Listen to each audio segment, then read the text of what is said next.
Did you watch them play on Sunday in London? 2-2 though. If you put Justin Fields, I'm just. Oh my God. You put Justin Fields and Bijan Robinson. Holy smokes. Hold on, guys. If you put Justin Fields and Bijan Robinson in the same offensive backfield right away, how good would it be? Oh, and Kyle Pitts running that play action. It's exciting. And Drake London? It seems incredibly enticing. I would be attracted to that. They should have gone after Lamar Jackson when he was available last year, so I don't know why they would make a smart decision right now and get a quarterback that would make this a really scary offense, but if you watch, I watched the Toy Story version too, and it was still tough to watch. It was tough to watch. Them interceptions look just as ugly in Andy's bedroom as they did on grass. I appreciate that joke because it was a good one. But I agree with you if it's the offseason.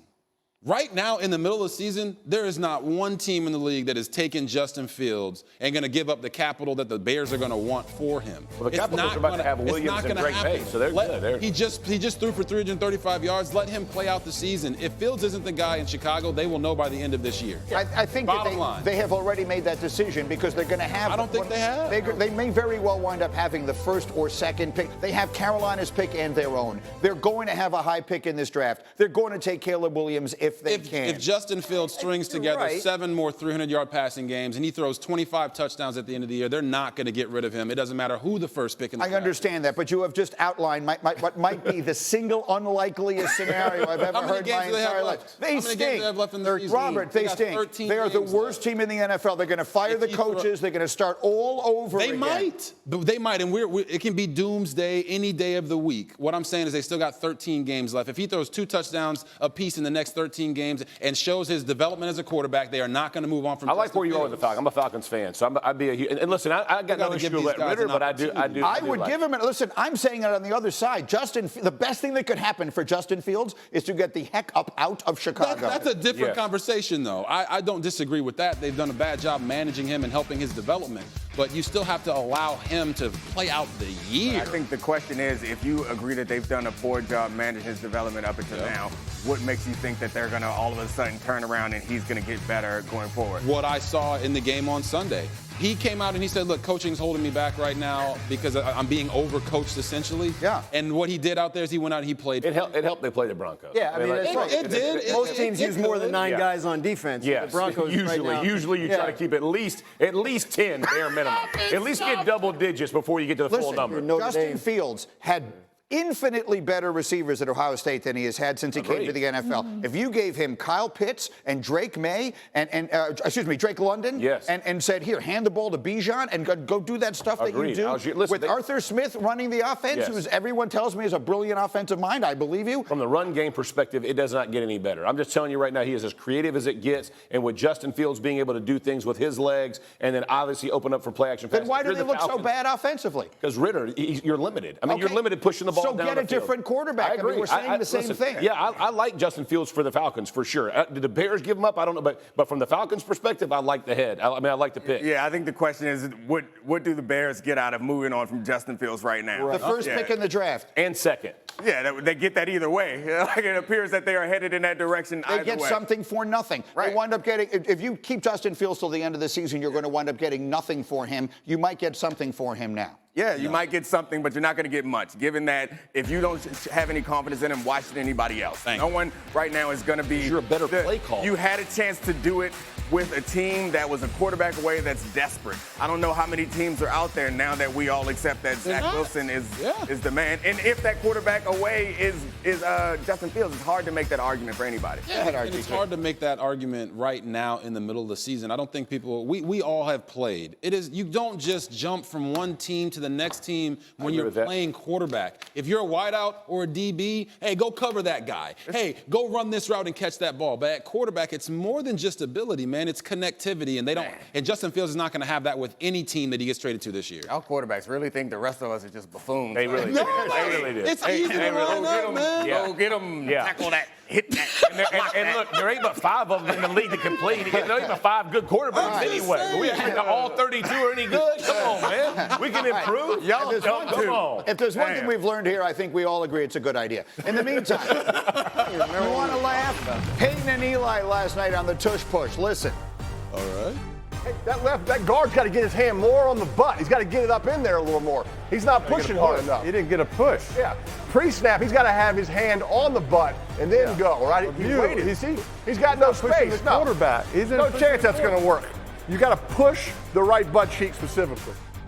Push the right butt cheek. What are we doing?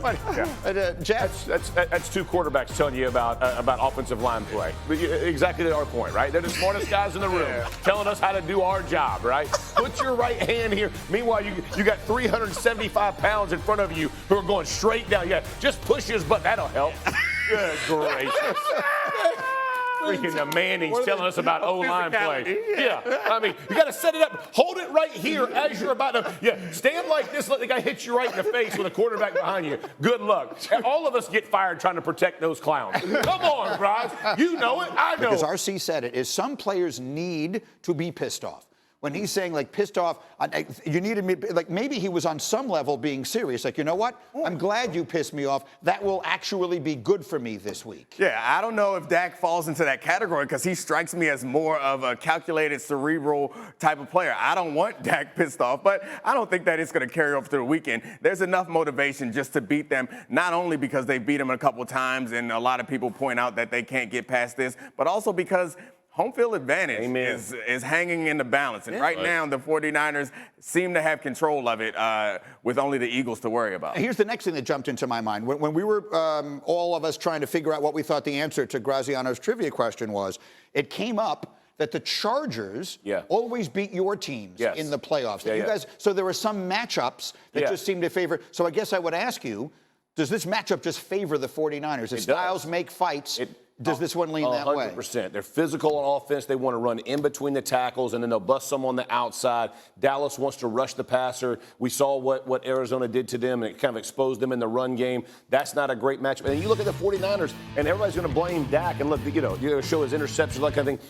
49ers defense does this to everybody. Right. I mean, this is a really good defense year in and year out. They can rush the passer. They can stop the run. They have playmakers on the back end. When you look at all of this style of football, it does lend itself, from a stylistic perspective, to the Niners having the edge.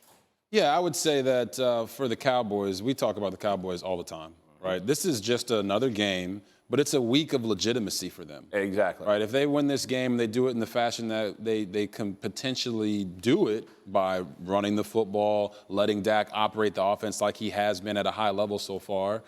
Then, they'll be off for a week. We'll praise them. And then if they lose the next week, it'll be back to the same old Cowboys, which I just disagree with. I think this team, the main focus of this game has to be their efficiency in the red zone. They've been bad. This past week, they were 1 for 4 in the red zone. It doesn't matter what offensive linemen are in or out.